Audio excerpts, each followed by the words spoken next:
ilmu dan amalia itu secara ilmiah dan konseptual berdasarkan ayat-ayat suci Al-Quran.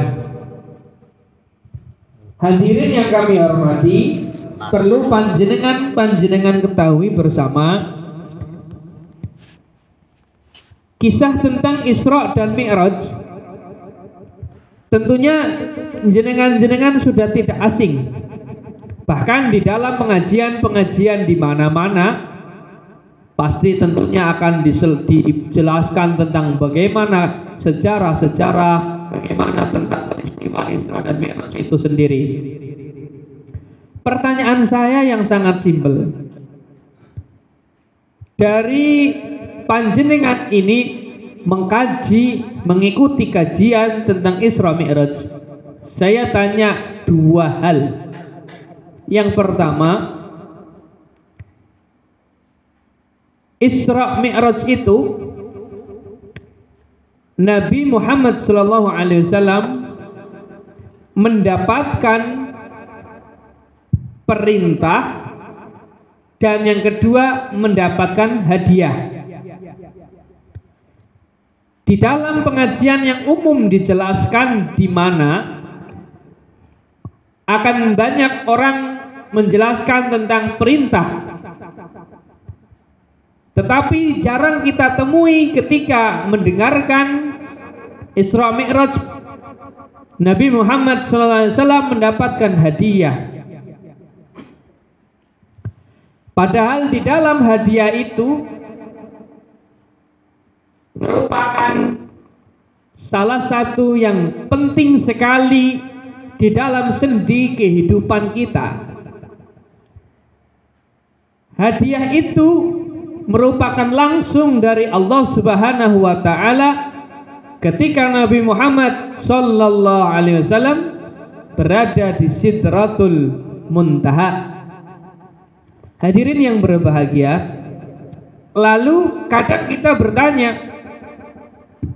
kalau perintah memang iya, yakni perintah untuk sholat dengan sejarah yang tadinya 50 waktu, kemudian negosiasi atas dasar daripada Nabi Ibrahim dan Nabi Musa alaihi wasallam sampailah 5 waktu, sehingga 5 waktu di dalam sehari kita ini masing-masing bobot waktunya adalah berapa? 20. Satu bobot waktu di dalam 5 waktu adalah 20 bobot sholat di alam ukhrawi. Sehingga itu merupakan perintah. Lalu panjenengan akan bertanya, hadiahnya yang mana? Ada suatu kisah yang mungkin sudah tidak asing lagi daripada panjenengan. Ketika nabi-nabi terdahulu mendapatkan mukjizat-mukjizat itu luar biasa berupa fadl, sebagaimana doa daripada Nabi Daud alaihi salam dan Nabiullah Sulaiman yang ketika mendapatkan kemuliaan harta yang mewah yang bahkan tidak ada orang lagi setelah itu yang mendapatkan kemuliaan itu. Nabi Muhammad tidak mendapat itu.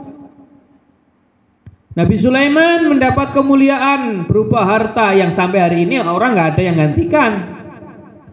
Nabi Daud mendapatkan fisik yang kuat, bahkan besi itu lunak, sakti yang setelahnya nggak ada. Nabi saja giginya merompol ketika perang. Nabi Yusuf gantengnya Masya Allah itu, yang setelahnya nggak ada yang seperti itu. Apalagi Nabi Ibrahim dengan perjuangan dan sebagainya. Tentunya kisah-kisah itu ketika Nabi Muhammad SAW berada di Sidratul Muntaha, yakni berada di surga, berada di langit paling tinggi, yaitu paling dekat dengan Allah. Tapi jangan Anda bayangkan langit itu di atas sana. Atas ini karena yang Anda lihat sekarang. Karena wamal hayatud dunya illa mata'ul ghurur. Dunia itu bagaimana sebuah tipuan. Jadi yang kalian lihat di atas itu karena lihat di atas saya ada langit, di langit ada langit terus. Karena kita melihatnya ke atas sehingga langit di atas. Bisa jadi kalau orang yang melihatnya di bawah, tembus bawah, tembus bumi paling bawah, tembus langit lagi. Jadi intinya orang yang berada di kutub utara akan menganggap langit di atas. Orang yang berada di kutub selatan langit di bawah. Tapi sebenarnya di atas itu suatu tipuan.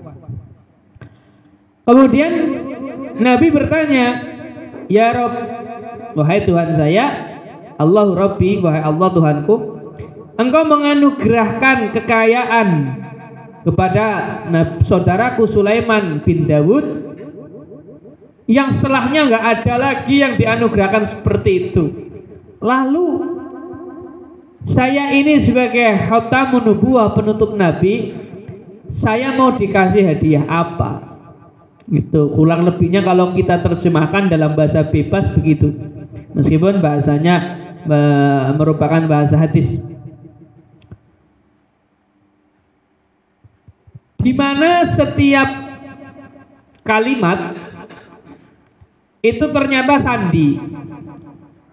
Kalau Anda pahami, Anda makan gorengan enak. Di dalam tubuh gorengan mengandung zat-zat, ada protein, ada karbohidrat, dan itu ternyata kan sandi.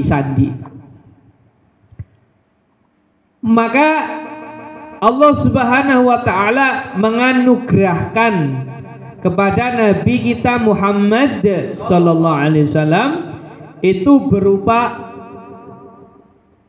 rahmat yang disandikan atau disusun-susun dalam suatu kalimat doa. Doanya apa?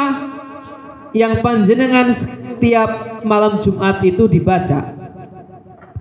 Bismillahirrahmanirrahim bareng. Ghufranaka Rabbana wa ilaikal masir bareng. Ghufranaka Rabbana wa ilaikal masir. La yukallifullahu nafsan illa wus'aha, laha ma kasabat wa 'alaiha maktasabat. Rabbana la tu'akhidna in nasina aw akhtana. Rabbana wa la tahmil 'alaina isran kama hamaltahu 'alal ladzina min qablina. Rabbana wa la tuhammilna ma la taqata lana bih wa'fu 'anna waghfir lana warhamna anta maulana fansurna 'alal qaumil kafirin.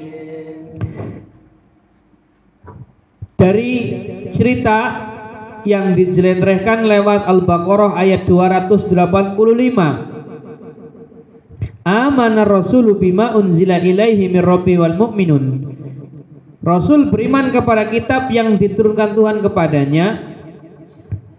Demikian juga orang-orang yang beriman, kullun amana billahi wa malaikati wa kutubi wa rusuli. Masing-masing mereka beriman kepada Allah, para malaikat, kitab-kitab dan rasul-rasulnya. La nufariqu baina ahadin min rusulih.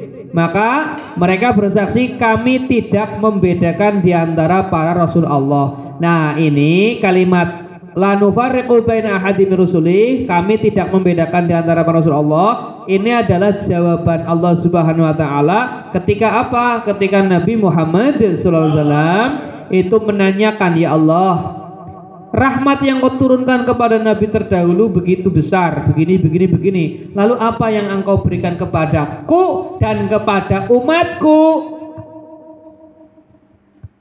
Wa qalu sami'na wa ata'na. Nah, kemudian pada ini kenapa ketika kalimat yang merupakan zatnya Allah itu tidak diredaksikan? Di sini mereka berarti kami tidak membedakan di antara Rasulullah. Di situ sebenarnya ada sir, yakni Allah yang mengajarkan langsung kepada Kanjeng Nabi. Ya, Allah mengajarkan langsung kepada Kanjeng Nabi karena kok langsung iya? Karena malaikat Jibril tidak bisa melewati Sidratul Muntaha. Jadi di sini Anda ada sesuatu kisah yang jarang sekali disampaikan. Karena ketika malaikat Jibril menemani Isra Mi'raj itu cuma sampai sebelum masuk kepada Sidratul Muntaha. Sementara di Sidratul Muntaha Nabi langsung dengan Allah. Nabi Musa dianugerahkan nikmat oleh Allah, langsung bisa berbicara dengan Allah. Lalu Kanjeng Nabi minta untuk kita, untuk Rasul dan umatnya. Wa qalu sami'na wa ta'na. Orang apakah di situ Rasul-Rasul Allah yang ada di langit, yakni langit ke-1, 2, 3 sampai ke langit 8, yakni para Nabi Adam di langit 1, Nabi Adam, kemudian Nabi Idris, kemudian Nabi Musa, kemudian Nabi Musa, kemudian Nabi Isa, kemudian Nabi Isa, Nabi Musa, Nabi Ibrahim, itu kalau yang ada di langit. Lah, mereka kemudian bersaksi dan patuh terhadap perintah Allah itu, bahwasanya Allah mengajari kepada Nabi Muhammad SAW berupa doa yang itu merupakan hadiah dari Allah kepada Nabi Muhammad SAW dan untuk umat Nabi Muhammad SAW, yang hadiah ini belum pernah diberikan kepada Rasul-Rasul terdahulu. Seandainya rahmat itu digambarkan langsung dalam bentuk zat, maka alam semesta ini tidak kuasa menahan, karena ini adalah pusaka ngarsy. Jadi Rasulullah itu diberi rahmat berupa pusakanya arsy atau mustikanya arsy atau intinya arsy atau barang yang indah di bawah arsy, atau bahasa mudahnya sesuatu yang berharga di arsy. Maka rahmat Allah itu yang ketika langsung diturunkan dalam bentuk zat, alam semesta ini rusak. Oleh karena itu dibuat sandi, yaitu berupa sandi itu dengan doa. Kalau dalam bahasa kita menyebut doa ini kalau dilafalkan, maka sebagaimana kita menyentuh daripada pusaka ngarsy tersebut, menyentuh daripada ngarsy atau yang menjadi dasar daripada ngarsy. Lalu itu diterjemahkan ke dalam bahasa manusia, jadilah doa ghufranaka rabbana wa ilaikal masir. Berilah kami ampunanmu ya Allah. Karena apa? Wa ilaikal masir, hanya kepada Engkau kami kembali. Ini jadi bahasa manusia. Kalau diterjemahkan ke dalam bahasa ngarsy, bentuknya lain, bukan seperti ini. Karena biar alam semesta tidak hancur, karena dunia ini hanya bagian daripada arsy, sementara doa ini adalah pusakanya arsy. Maka kalau pusaka ditaruh ke barang baru hancur. Maka diterjemahkan ke dalam bahasa manusia menjadi kalimat ghufranaka rabbana wa ilaikal masir. Ghufranaka rabbana, ya Allah berilah ampunanmu kepada kami, wa ilaikal masir, karena kepada Engkau lah kami kembali. Siapa yang baca ini ya insya Allah matinya ora kesasar. Siapa yang baca ini maka ruhnya tidak kesasar. Orang yang sudah meninggal dibacakan ini ruhnya nggak kesasar. Jadi kalau kita tahlil baca ini karena biar yang ditahlil nggak kesasar. Karena orang kalau sudah meninggal kembali ke alam jisimnya, kembali ke bumi, ruhnya kembali kepada Allah, khodam jin korinnya berada di lingkungan ini. Kalau tidak dibaca-bacakan seperti ini, diarahkan, maka dia berada di dalam alam yang sangat luas. Alam malakut itu banyak sekali tahapan-tahapan, dari alam jabarut, alam sampai ke alam malakut, sehingga orang kalau tidak punya jalan uripe kesasar, maka doa untuk orang meninggal ya semoga diparingi jembar kubure padang dalane. Itu kiasan. Karena orang kalau sudah meninggal matanya tertutup, itu kiasan. Matanya tertutup artinya peteng. Sehingga kalau orang sudah peteng harus dikasih pepadang. Pepadang itu ruhnya kalau tidak dikasih tenger akhirnya kesasar. Maka wong Jawa Gemen ora tayang tidak bisa menjelentrehkan langsung, akhirnya disugi lilin apa sentir nang dhuwur sirah, ujar-ujare men ora kesasar. La yukallifullahu nafsan illa wus'aha. Allah tidak akan membebani seseorang kecuali illa wus'aha, dengan kemampuannya. Siapa orang yang baca ini dia tidak diberikan ujian melebihi kemampuan. Jadi la yukallifullahu nafsan illa wus'aha. La yukallifullahu nafsan. Allah tidak akan membebani seseorang illa wus'aha, kecuali melebihi daripada kemampuan. Artinya Allah nggak akan kasih ujian kepadamu melebihi daripada kemampuanmu. Siapa yang baca ini maka di dalam hidupnya tidak diberi ujian yang beban ujian itu melebihi daripada kemampuan fisiknya. Orang kan nggak tahu loh, saya masih dikasih ujian berarti saya masih kuat. Nah, oleh karena itu ada fadilah. Siapa yang sering baca ini pada hari itu dia tidak dikenai ujian yang berat. Siapa yang rajin baca la yukallifullahu nafsan illa wus'aha, dia tidak dikenai ujian yang berat. Ujian manusia itu ada 4. Kekurangan fisik, sakit, kekurangan harta, kekurangan perasaan, dan kekurangan teman atau kerabat. Artinya ditinggal pergi, itu udah ujian. Itu ada 4 itu. Maka siapa yang pada hari itu membaca la yukallifullahu nafsan illa wus'aha, dia tidak dibebani ujian yang melebihi kemampuan. Laha makasabat wa 'alaiha maktasabat, bagi seseorang pahala yang ia buat dan baginya pula dosa yang ia buat. Maka orang yang gemar membaca kalimat ini pula, maka dia akan dilindungi oleh Allah, yang menyakiti dia diberi keadilan oleh Allah. Dia ketika mau berbuat jahat dicegah oleh Allah. Dia berbuat baik dikasih pahala oleh Allah. Maka dia diajari berdoa, Rabbana la tu'akhidna in nasina aw akhtana. Ya Tuhan kami, janganlah kami disiksa karena kami lalai dan keliru. Watake menungsa lalai karo keliru, kelalen karo keliru kowe wis petuk menungsa. Karena apa? Ya menungsa gue. Maka dengan hadiah yang dikasih oleh Allah tadi, kita diajari doa agar ketika kita kesupen wal keliru nang Gusti Allah diparing pangapura. Rabbana wala tahmil alaina isran kama hamaltahu alal ladzina min qablina. Ya Tuhan kami, jangan Engkau bebankan kepada kami beban berat sebagaimana Engkau bebankan kepada orang-orang sebelum kami. Karena Nabi Muhammad meminta kepada Allah rahmat, kemudian Allah kasih rahmat berupa kebahagiaan.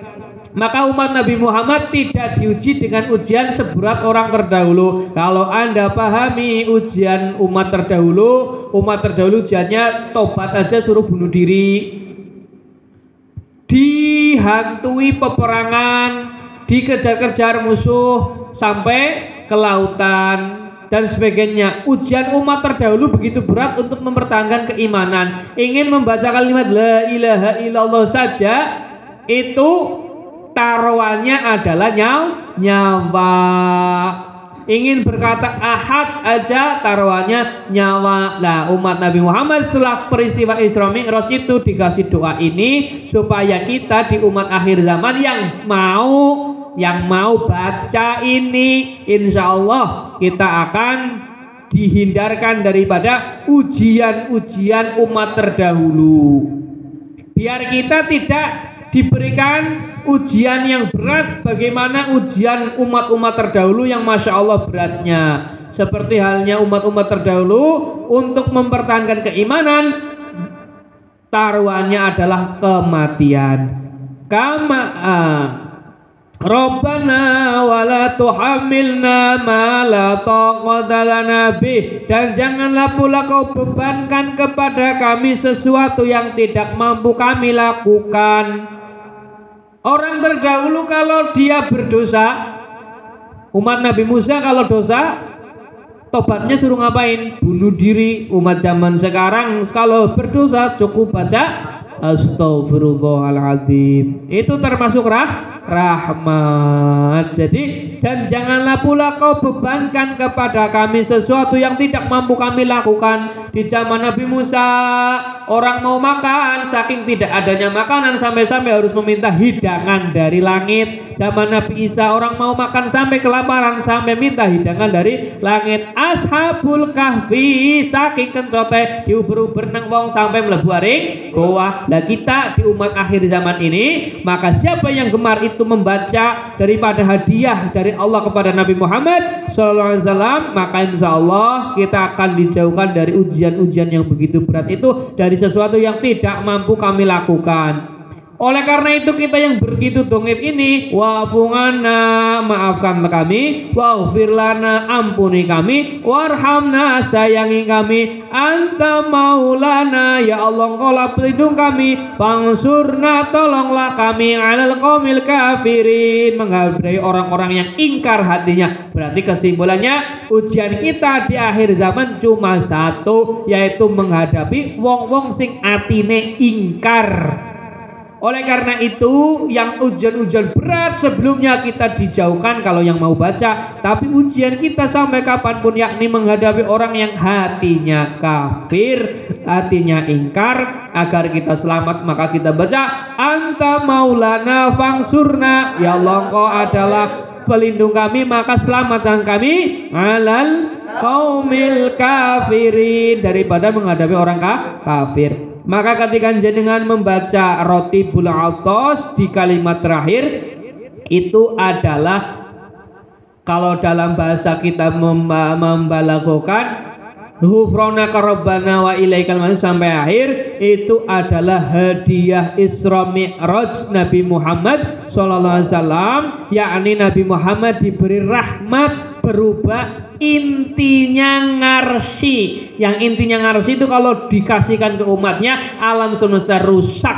Nah, oleh karena itu mustika arsy itu diterjemahkan dalam bahasa manusia berbunyi doa tersebut. Maka barang siapa insya Allah secara kaifiat gemar dan rajin dan mantap untuk membaca dalam ya sehari, intinya dia baca itu pagi atau sore, ghufranaka rabbana wa ilaikal masir sampai akhir, insya Allah fadilahnya sesuai dengan arti daripada doa tersebut, yakni kita dijauhkan daripada ujian-ujian yang melebihi batas kemampuan, dan kita dijauhkan daripada kita diampuni oleh Allah daripada kekeliruan-kekeliruan kita, dan kita diberi kemenangan untuk menghadapi orang kafir. Hadiah yang kedua adalah surat Al-Fatihah. Hadiah yang kedua adalah surat Al-Fatihah, yang surat Al-Fatihah ini belum pernah dikasih ke nabi-nabi terdahulu. Jadi hadiahnya Nabi dua, satu surat Al-Fatihah, yang kedua adalah Al-Baqarah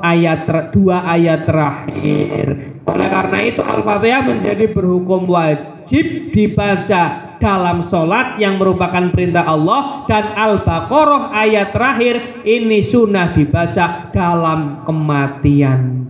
Jadi perbedaan kuburan dan rumah adalah surat Al-Baqarah. Rumah yang dibacakan Al-Baqarah rumahnya akan bercahaya, dan kuburan yang dibacakan surat Al-Baqarah maka di dalam kubur diberi jalan.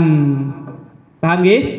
Nah, mun kados mekaten, intinya mari kita amalkan daripada hadiah yang dikasih oleh Allah kepada Nabi Muhammad SAW, yakni berupa hadiah. Yang pertama surat Al-Fatihah, yang kedua adalah Al-Baqarah ayat terakhir, dan yang ketiga adalah perintah menjalankan sholat. Jadi hadiahnya, Isra Mi'raj itu hasilnya dua. Yang pertama perintah dari Allah, yakni sholat 50 waktu, yang kemudian diterjemahkan dalam bahasa dunia yang kita tempati menjadi 5 waktu. Yang satu waktu itu berbobot 10. Kemudian yang kedua berupa hadiah, yakni hadiah dari Allah Subhanahu wa taala berupa Al-Fatihah dan Al-Baqarah ayat terakhir. Semoga yang saya sampaikan bermanfaat. Marilah kita baca Bismillahirrahmanirrahim. Alhamdulillahirabbil alamin arrahmanir rahim maliki yaumiddin iyyaka na'budu wa iyyaka nasta'in اهدنا الصراط المستقيم صراط الذين أنعمت عليهم غير المغضوب عليهم ولا الضالين آمين. Dan kita buka hadiah yang kedua, ghufranaka rabbana wa ilaikal masir la yukallifullahu nafsan illa wus'aha laha ma kasabat 'alaiha ma kasabat rabbana la tu'akhidhna in nasina aw akhtana rabbana wa la tahmil 'alaina isran kama hamaltahu 'alal ladzina min qablina rabbana wa la tuhammilna ma la taqata lana bi wa'fu 'anna waghfir lana warhamna anta maulana fansurna 'alal qaumil kafirin. Semua zikir kuncinya, semua zikir apapun dan apapun, kuncinya kembali kepada pusaka arsy. Maka doa sesanggih apapun, wiridan seistiqomah apapun, kuncinya, intinya, tertingginya adalah dua hadiah itu, yakni Al-Fatihah, yang kedua adalah Ghufronaka. Mudah-mudahan ini menjadi pengingat bagi kita untuk hafal itu dan menjadikan itu menjadi doa andalan dan menjadi doa pamungkas atau menjadi doa utama dalam hidup, supaya kita selamat dunia akhirat dan ruh kita ora kesasar. Amin Allahumma amin. Wallahu muwaffiq ila aqwamit thoriq. Wassalamualaikum warahmatullahi wabarakatuh. Waalaikumsalam warahmatullahi wabarakatuh.